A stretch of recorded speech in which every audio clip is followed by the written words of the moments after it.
really blessed and honored to have you guys on the show. I've seen you guys are pretty famous in the industry. I think both of you have been on different podcasts and different shows, and chiming in on social a lot. So, I mean, I really appreciate and love what you guys are doing and on how you're making an effort to make an impact and be out there. So, kudos to you guys, and then just a big thank you for joining us on the show today. Oh, thank you so much for having us. Yeah. No, this is awesome. I mean, I think, having that husband and wife team, going into business together, I mean, that's got to be enough for a show. Just maybe 2 shows. Just in that, It's a show, that's for sure. We need to have a deep dive in why separate offices are really important. Yes. Yeah. Well, you're doing good so far together, sharing the same screen. So I don't see any elbows being thrown. You're doing good. All right. It's taken a lot of years to learn how to work really well together, but I think we do a pretty good job now. It's okay sometimes. Well, I'd love to just jump right into it. I hit the record button. The guys can do the editing and all that stuff later, but I'd love to just jump right in and just tell us about that dynamic, right? I mean, at some point in time, you're having a cup of coffee and you said, hey, we should open a shop together. Yeah. Well, no, it didn't quite go that way. The shop was for me, so I'm going to tell you that. Yeah, so I owned the shop actually before I met Lola. Okay. So I had it for about 3 years. I was in a prior relationship that kind of went south, and so I moved in with a buddy down in Cincinnati, which is about 45 minutes south of my shop. So I was driving 45 minutes out of the city into the suburbs. I met her in Cincinnati, and then, obviously we've hit it off and got married and had kids and all that good stuff. But when Emma was born was the turning pinnacle for her. We both really had good jobs. I was doing okay in the shop. I could, obviously, knowing now, I could have been doing a lot better than what I was doing. But, Laura Lee, she had a really good job as well. And when Emma came, she just elected to say, hey, you know what? I think I want to stay home. I'd like to be able to give more time to my family and my child, which is, obviously an extremely admirable thing. When you're leaving a job, she had an executive position in a larger company. So, that's a big move. So that's a lot of decision making to sit and think about. Yeah, no, that's awesome. I mean, you recruited a rock star right off the bat, right? It's not easy as you're running a shop to get some boss lady that's an executive to come work for you. I think a ton of shop owners would be like, hey, how did you do that? It's my good looks that did it. Good looks and charm, right, Eric? Good looks and charm, man, goes a long way. We can't always say that about everything, but I mean, my position, I was traveling so much. I was on the road like 20 days a month. So I wouldn't have ever seen my baby. Yeah. If I was doing that. So it just made sense. We wanted some form of a traditional family, that we're both from very traditional families. So we wanted to have some structure for the kiddos. So it made sense for me to come on board, and the rest is history. Yeah, that makes sense.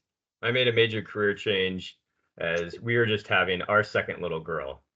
So I think Jade was about a month old when I decided to leave my first corporate job, and basically after 15 years being in the industry, and jump to go start a startup company. And my wife basically told me right after that, you go get that job back, It's terrifying, right? Like, to leave such good structure, and like there's a safety in corporate America, sort of, and yeah, it's a little scary. Yeah, but she called back a couple hours later and was like, hey, this is your passion, this is your dream, go get it. And then just being really blessed, we ended up being Inc. 500, number 210 fastest growing company in the US, and had a major exit, and now excited to do it again and just give more impact back to the people. So that's a big part of the reason for this show is just how do we provide as much impact and education as possible so people that are at that place of like, hey, do I jump into the deep end? Do I start to pursue my passions? Like, what is it going to take? You know, how do we get there? And it's just awesome to hear from individuals like yourself that, you know, took that leap and, Yeah. and did it as a family unit, you know, even though Erich, you know, had it going a little bit, but then decided, hey, we're going to put all of our eggs in this basket. Maybe tell us a little bit about that, right? I mean, you did leave that corporate job and, you know, hey, we're going to put all the eggs in this basket and we're going to invest in this and we're going to make it work. And obviously it's been wildly successful, but what did it look like in the early days? A lot of arguing.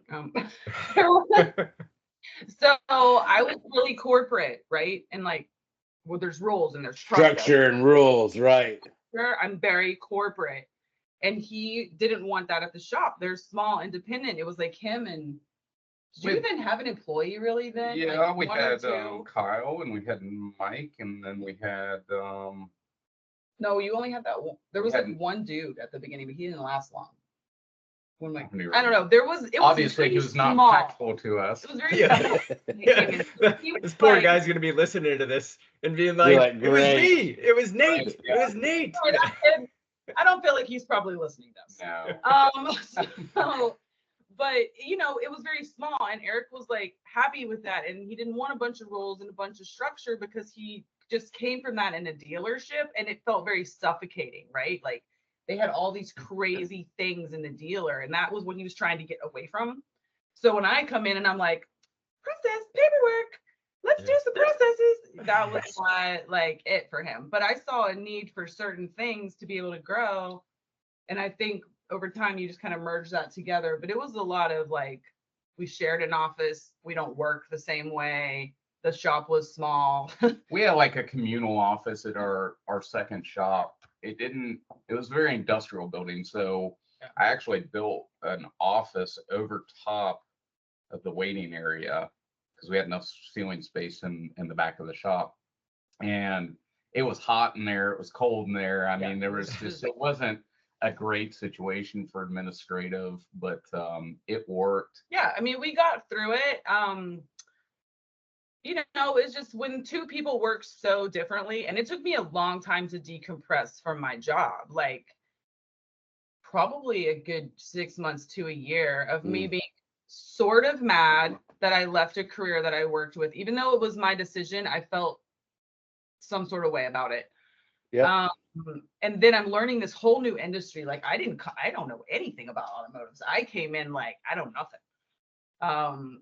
So it was like, you know, I had a brand new baby. I'm trying to figure out how to be a mom. It was a whole mess. I was not very good partner, probably. It took us- Actually, it was It probably took really us bad. probably 5 years to find a good balance, believe To it like or not. work together and Yeah. work in life and work as a marriage and like be happy when we came home. So it was a whole, Yeah. we had a therapist involved at one point because that was really important to be able to get through some stuff.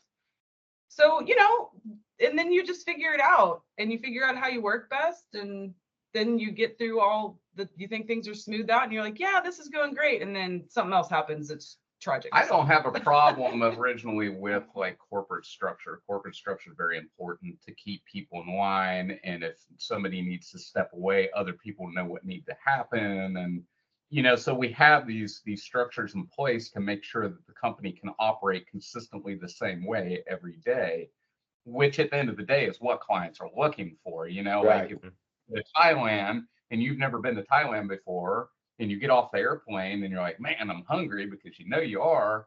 Where are you going? Are you going to McDonald's in the airport, man? Because you know what it is. I mean, until you get out in the streets and get touring and all that, you're probably going to find something you're familiar with, because that's what's comforting. And it's the same thing with any business, is you have to make sure that everything is consistently the same in their experience, especially with auto care, because it's not something we want to do. For most people, it's scary because they don't know what's going on with their car. The only thing they know is it's going to be thousands and thousands of dollars, and I don't have that stacked back for that. And so there's a lot of things we can do in processes and structure that ease our clients' minds, so they do spend that money with us, and so they return. And so we do have that customer retention. But yeah, I mean, it was definitely give or take kind of thing. I did want processes. I wasn't quite sure how to write them because I do come from a dealer. I was a technician. I'm not more of administrative. I was never taught administrative. So she brought that good portion of it. And then I still carry the empathy for the technicians and the employees. So it's a good mix and match. It's not so cutthroat as per se you're going to a Fortune 500 company and they say, "Oh, I'm sorry, today you underperformed for the last 30 days." And instead of saying, "Hey man, what's up? What's going on? Like something's changed in your life. We notice it here at work." They're just like, "Get on with yourself. We're going to find somebody else." And I think there needs to be a good balance with that, especially in today's climate, with the way we're hiring employees, how we're having hard times to find employees. We really need to find that good balance of how we're going to employ people fairly in a good, comfortable setting. So, But you know, still hold. but still the hold some process. values and processes. Yeah, and some accountability and some responsibility for what's going on, right? Yeah. So So that's talk about that a little bit. So you guys talked a little bit about the struggle of finding good employees, right? You can go on to Facebook right now or Google and you can see, you know, people talking all day long, shop owners about it's impossible to find good employees. And then you got the coaching groups and this other set of people being like, well, if you're struggling, you're looking in the wrong place or you're doing the wrong thing. So talk about that balance between I mean, both can't be wrong, but both aren't right. It's probably somewhere in the middle. So how do you guys go about, you know, looking for that good talent and attracting the good talent to your shop? I think the first thing we need to cover is I don't think we have a shortage of technicians, and I'm gonna stay strong with this, and I have for many years. And I'm sure some of our coaches are probably flipping over talking about this, but I don't think there's a shortage in technicians. I think there's a shortage in professionalism in our industry. You know, get that technician. Like and you know, I probably make some shops mad because some of them just don't get that flow of resumes over their desk. We get a decent flow of resumes when we push money into our systems that find these people. What I find though is we get a lot of no-shows, which I know shops are experiencing. We get a lot of people that come in and it literally looks like they're rolling down in the coal pits before they show up. You know, there's guys that come in that have zero mannerisms at all, and they can't look at you in the face when they talk, which is just a huge red flag to me. You know, so I think there's a lack of professionalism because we've never taught our technicians or anybody in our industry how to properly interview and present themselves to show. So right, it's all been based on skills, right? I can turn wrenches, I'm pretty good. Right. Outside of that, who cares, right? But that's not, especially in today's environment, that's not it anymore. Especially the younger generation, man, they want to pay for convenience and ease, and they want to feel good, and they want to, you know, I'll get on my soapbox for a minute, and you know, I don't want to offend any shops either, but I've been calling on shops like 25, 30 years, and I walk into these shops and you know, it's a parking lot full of cars that obviously haven't run in years and years and years. It's a broke down office with a leather couch with holes in it, maybe smells like cigarette smoke. And I go, why would anybody want to bring their vehicle here? Because this looks like a place that vehicles go and die, not to get not to get fixed, right? And but that right there is the lack of processes, right? Do we not have a process to get rid of abandoned and old junk vehicles, right? Do we not have a process about how we greet our clients? Do we not have a process about how we write them up and check them out? You know, these are all very important things to our clients, but this also shows well to attract employees, right? Because you need to have that good functioning shop. The guys that are going to perform for you and the guys that are going to be your superstars and your unicorns or whatever you want to call them are the dudes that are interested in clean shops and processes and structure. They don't want to come to work and walk around in circles asking, what do I need to do next? Right. And I'd say that probably 80% of independent shops are run like that. It's crazy.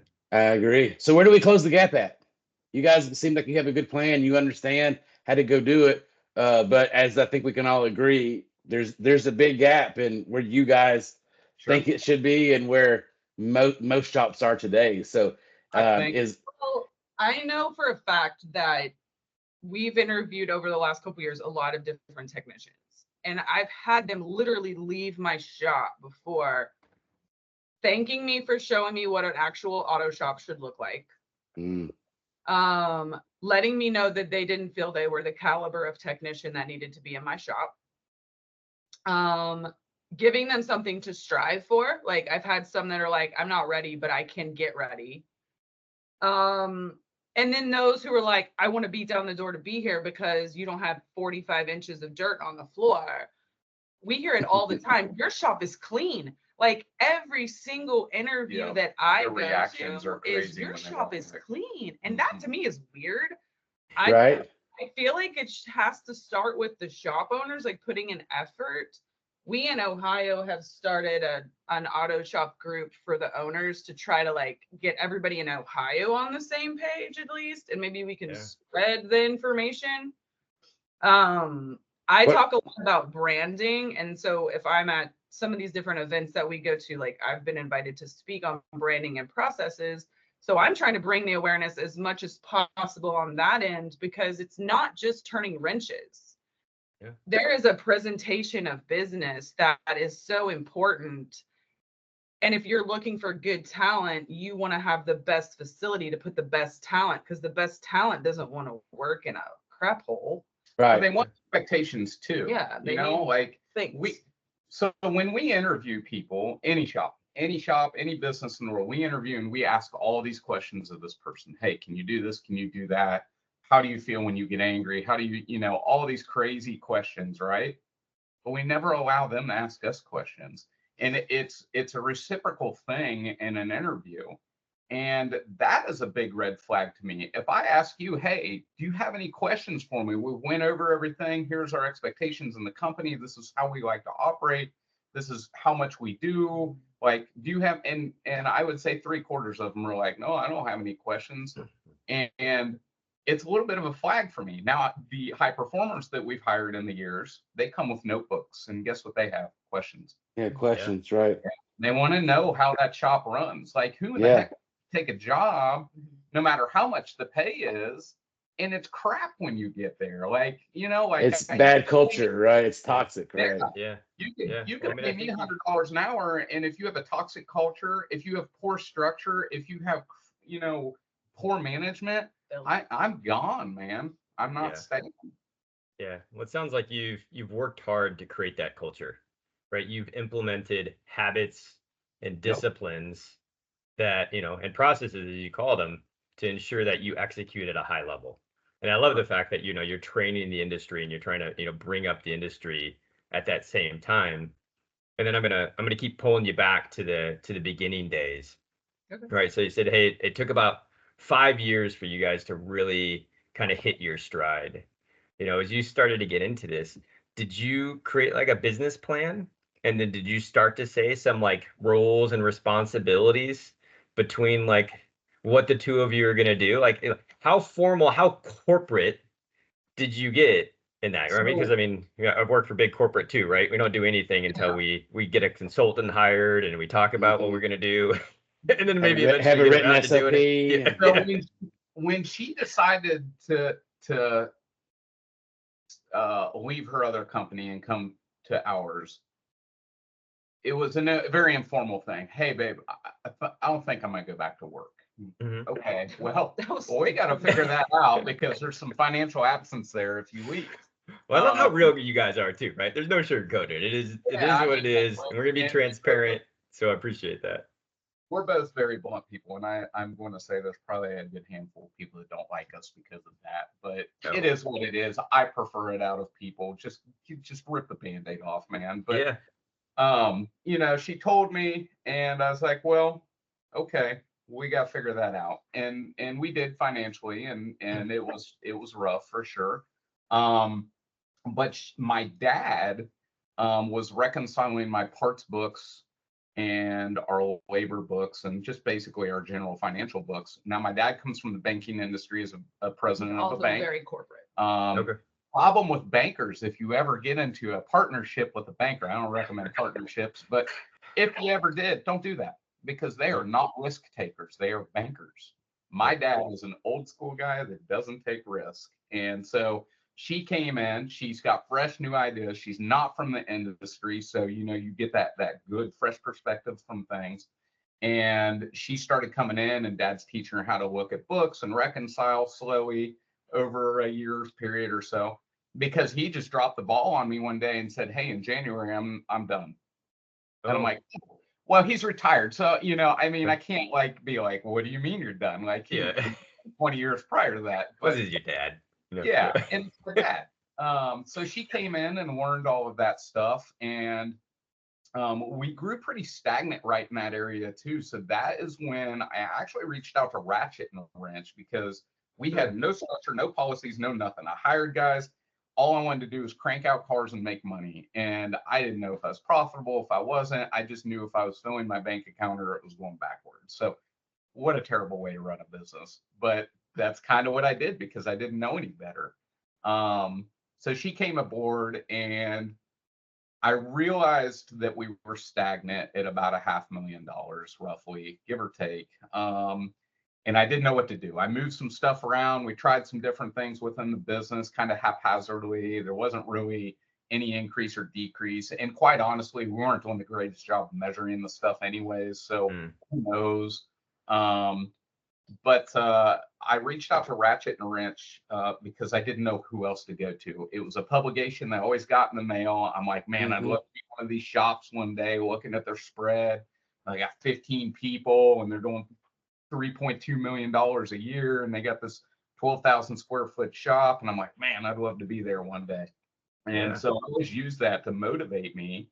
And so when I called them, I was like, hey, we're stagnant. I don't know what to do. And actually, I can't remember who I talked to. I talked to one of the editors, oddly enough, but they're like Elite Worldwide. You got to go check them out. They're a coaching company, and they recommended them. So that's when Laura came in the office and was working in there. We elected to take on Elite. They interviewed us. Of course, we weren't sure if we were going to get in with them, because they are selective in who they bring in as well. And we got in. And that's when all of that started changing. We understood the importance of processes. We understood the importance of. I was allowed to that's when I started okay, we can implement stuff now, because he was seeing okay, we need clearly defined roles. So that's when we started chipping away. Okay. Because I was working over top of him, and then it was causing all these problems. So we defined it. I'm going to do marketing and finance. You take care of the technicians. We'll meet somewhere in the middle for hiring. But we still that was kind of. We still had a rough way when we were doing that though, and we wanted to basically rip each other's heads off every day. Because you come home you're always staring at that person, right? I know. I mean, at that time you did. You just had that baby too, so you weren't just sleeping probably really well. So no one's sleeping. We're relatively new in our marriage. I mean, we're only 2 years in at this point in our marriage. There's a lot of new things happening that's very stressful. Dang.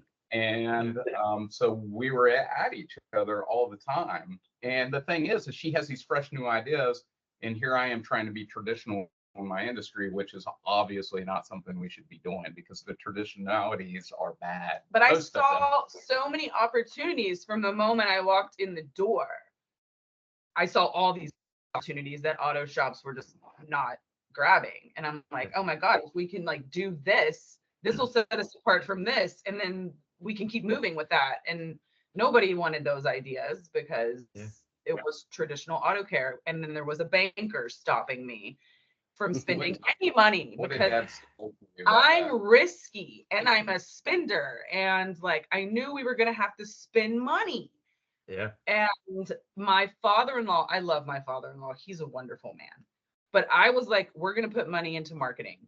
That was not something that shop did at all. There was barely a Facebook Chamber of Commerce, Facebook. There was a Yellow Pages ad when I came on. Things that don't work. I was like, the Yellow Pages, is that a thing still? I was so confused. So I started gutting out these things that I thought were really archaic. And I bring this plan to my father-in-law, and I'm like, I want to spend this much money each month for marketing. And he looked me dead in the eyes and was like, every dollar you spend in marketing is a dollar you take out of your daughter's mouth. Oh, wow. Wow. And I was like, oh, you're retiring in January, right? Yeah. I was like, let's just go ahead and speed that up. Yeah. But now he looks in and he was like, oh my God, you guys were so right on for so many things. But it was really scary because money was minimal and traffic was like and the shop was like always like some. So we were trying to just be mindful of all of that. But I saw opportunity. So I just wanted to try. We had a huge ebb and flow because of the lack of processes too. Again, going back to processes, you get that parabolic up, down, up, down. So, for the shops that are going up and down, going, what is going on? Get your processes squared away because and your marketing, because I guarantee those are the two things causing that. Yeah. Now, Erich, you stated that you had this vision of what the shop is, right? So you read that magazine, Rag and Wrench, and you saw those shops and what that looked like. I mean, Lola, did you share that vision too? Because I think having that shared goal, right? I think in any partnership, in a marriage, as you look at this, having that shared vision probably becomes that North Star that always brings you guys back together, right? Like, hey, this is what we're working so hard for. And I feel like so many people, they don't set that big goal. They don't say like, hey, this is what we're really working on. And maybe talk about like how you had those dreams together. Because I think that's one of the things is somebody gets into the shop, they're looking to do this, but like, what are they looking to do? I mean, you feel like you painted this vision of like, I want my shop to be this way. I want to have this hospitality approach to business. I want a clean atmosphere. I want this brand that people can be proud of, that I can be proud of. But I think that's very different mindset thinking compared to a lot of people out there. And I think it's awesome that you did that. But maybe talk about how, you came up with those goals and, is that something that kept you guys, really on the same page fighting to hit all these achievements that you have? So my original plan, when I was at the dealership my plan was originally I wanted to become a cop, and I went to school for it. So I was done with the industry at the dealership. We'll just start there. The dealership I worked at, a lot of the guys were fantastic. The techs I worked with, I worked in a very big Alpha dealer for Chrysler. We had about, I think 60 people in service or something like that. We had a really good shop of guys when I came from Jeep and we merged together. We had a lot of good diagnostic guys, had a lot of good trans guys. I was one of the trans diesel guys, diagnostic guys. And we had good relationships. So those were really great cultivators of what I wanted in a shop. We were in a newer shop. It was very clean. It was very modern. It had very nice equipment in it, which is something you don't see a lot in dealers these days because they are financially struggling, most of them. So, I knew that I wanted a clean shop. I knew I wanted the best equipment. I knew I wanted really good guys, all very hard things to achieve in a business, especially when you don't have process, right? But my biggest vision was that I took away from all of the different shops I worked at. There were a handful of them that were really fantastic, but the majority of them were extremely toxic. They had poor technicians in there just throwing parts at stuff. Now, I'm a diagnostician. When I was in my company, that's what I left as a diagnostician. So I do the scopes, I do the meters and this and that. And now I'm starting to fall out of that and learn the business side of things, which is kind of scary as well. But my biggest vision was, can we develop a shop that has great client service, that has a clean facility that we're happy to show anybody around in, and that we can change the industry by elevating all of these things, right? So I got tired of being treated poorly. I got tired of, a service advisor selling work and cutting my time because he felt like his skills were not up to par, right? Mm-hmm.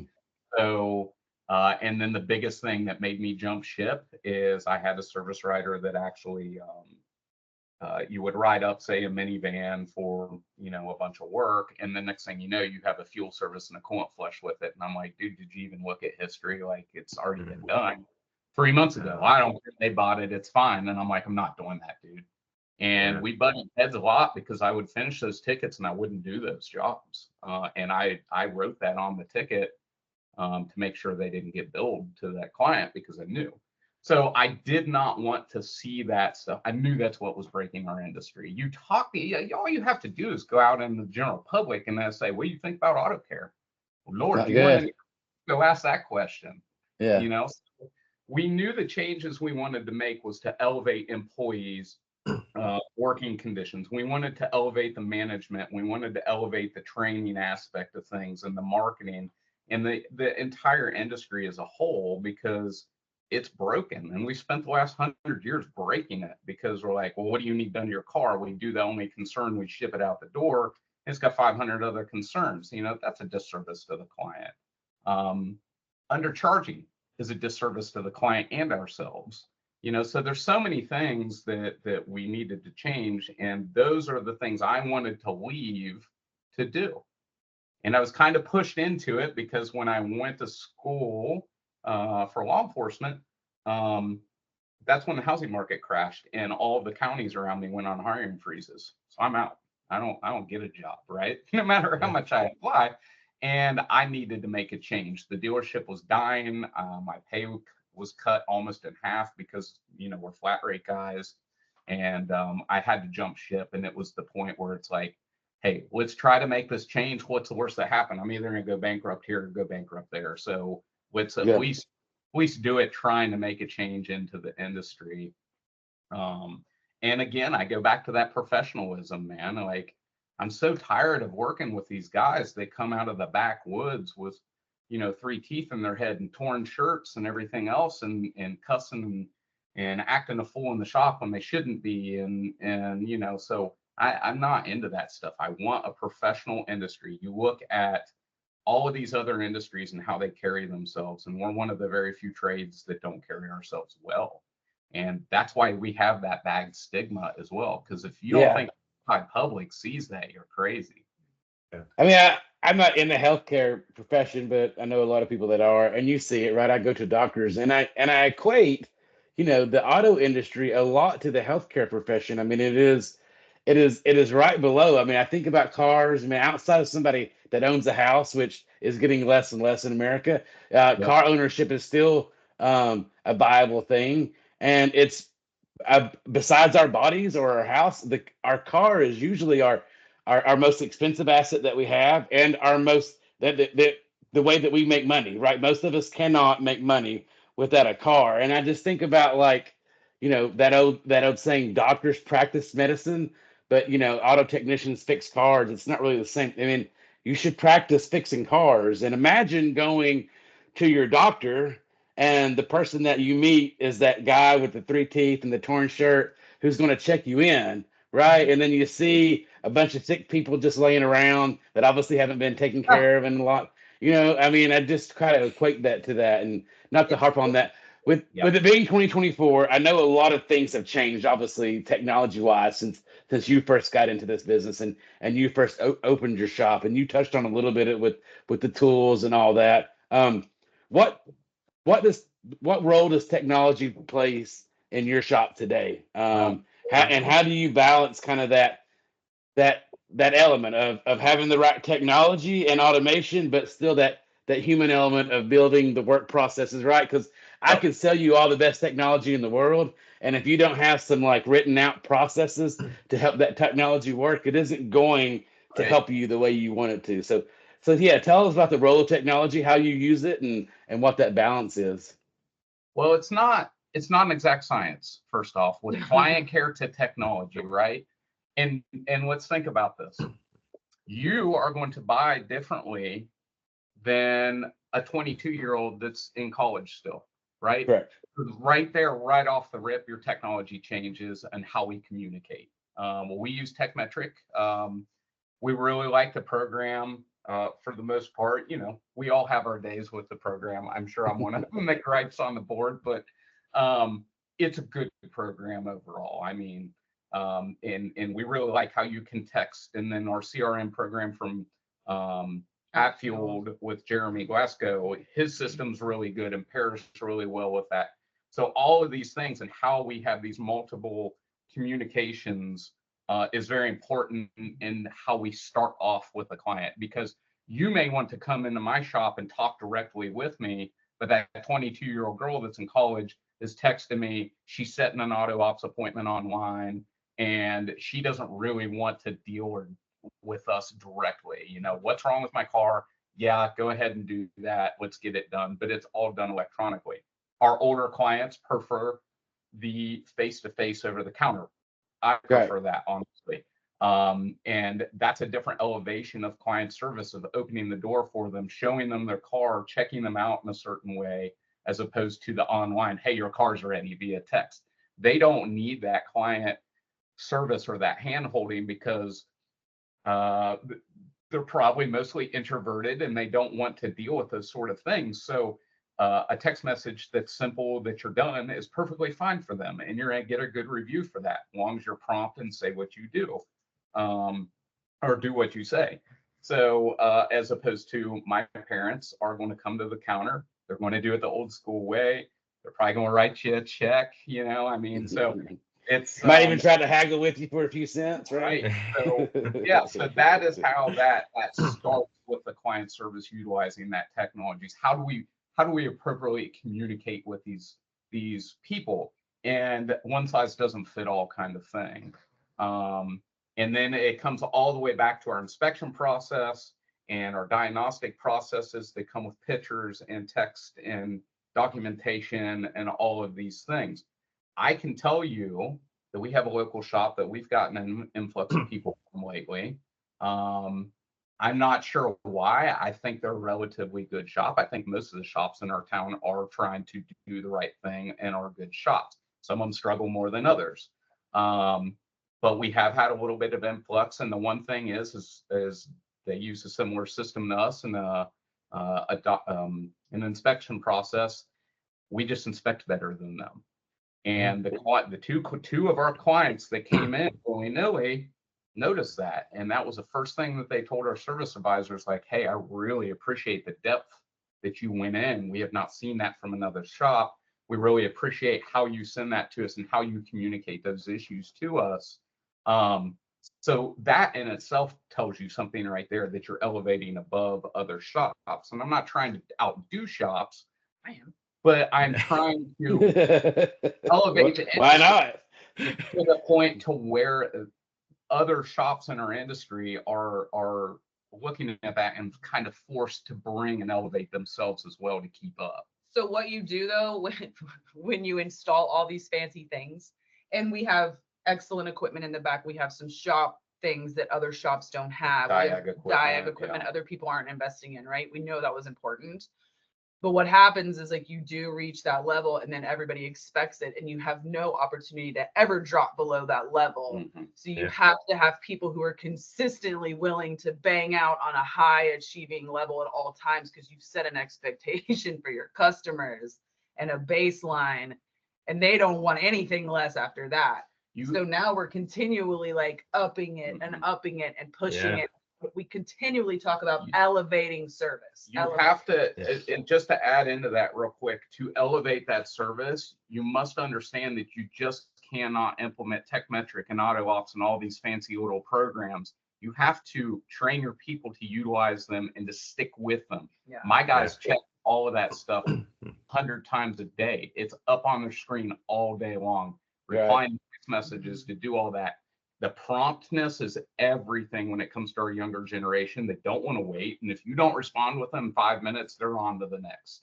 Yeah, they're the younger generation they've been raised in instant gratification, right? I mean, all they got to do is Google search something or DM somebody, and you get, you don't have to send an email or write a letter and have it sent off, right? But they want today.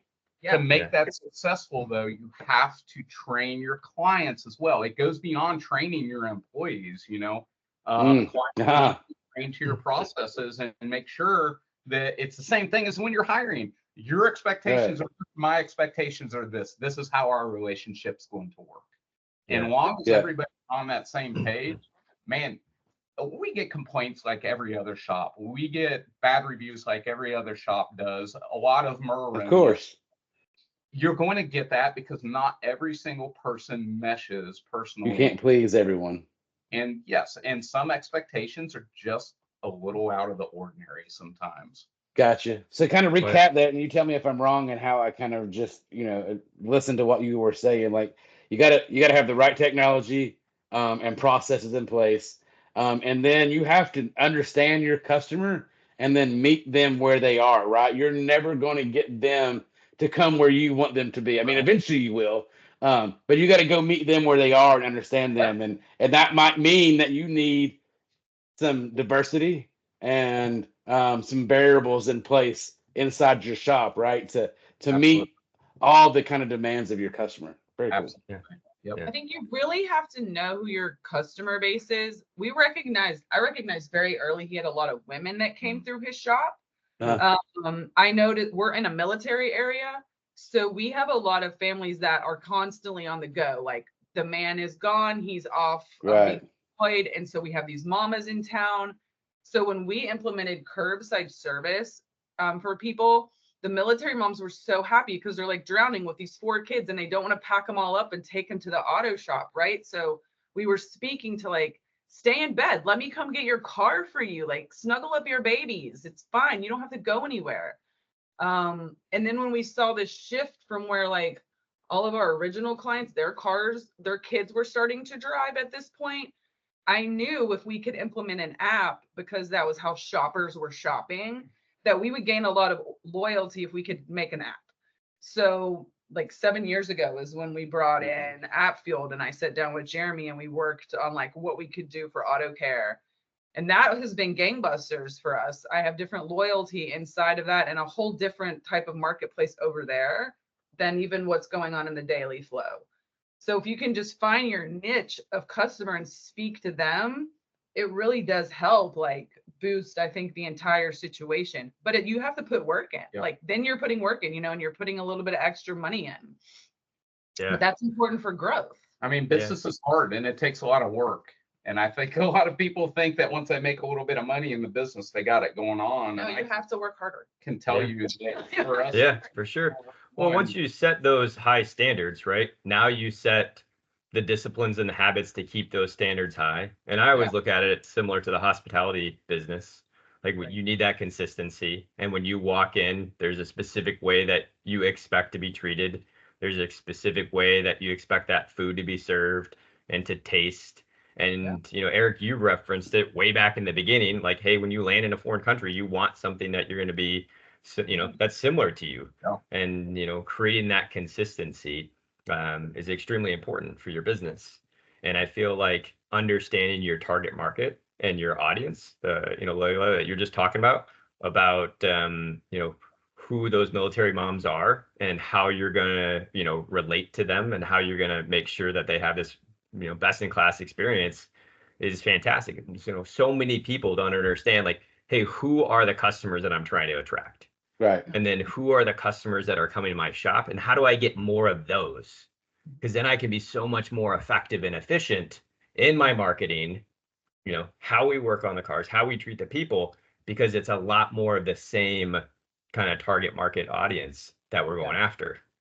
And so maybe just close us off with that, because I mean, I know you're speaking at a brand, event here. You're going to talk about branding. You're going to talk about, these cool ways to kind of set how people view you and look at your business and how you project out. Maybe just end it with, what does that look like? What are you coaching people?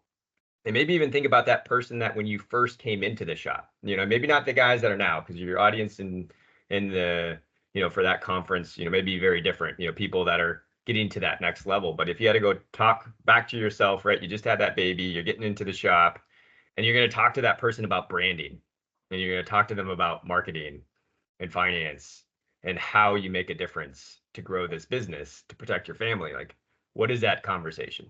And what are you going to say? If you sat through any of my classes, whether it's branding or processes or anything, it all always comes back to, are you being true to your mission and your vision? And if you aren't finding that your mission and your vision are coming to fruition, then you're lost somewhere along the way. We had a very clear vision. We had a very clear mission of what we wanted it to look like. And we fell off the tracks, and we had a very clear story of decline. So we're now on the success side of our story, thank God. Yeah.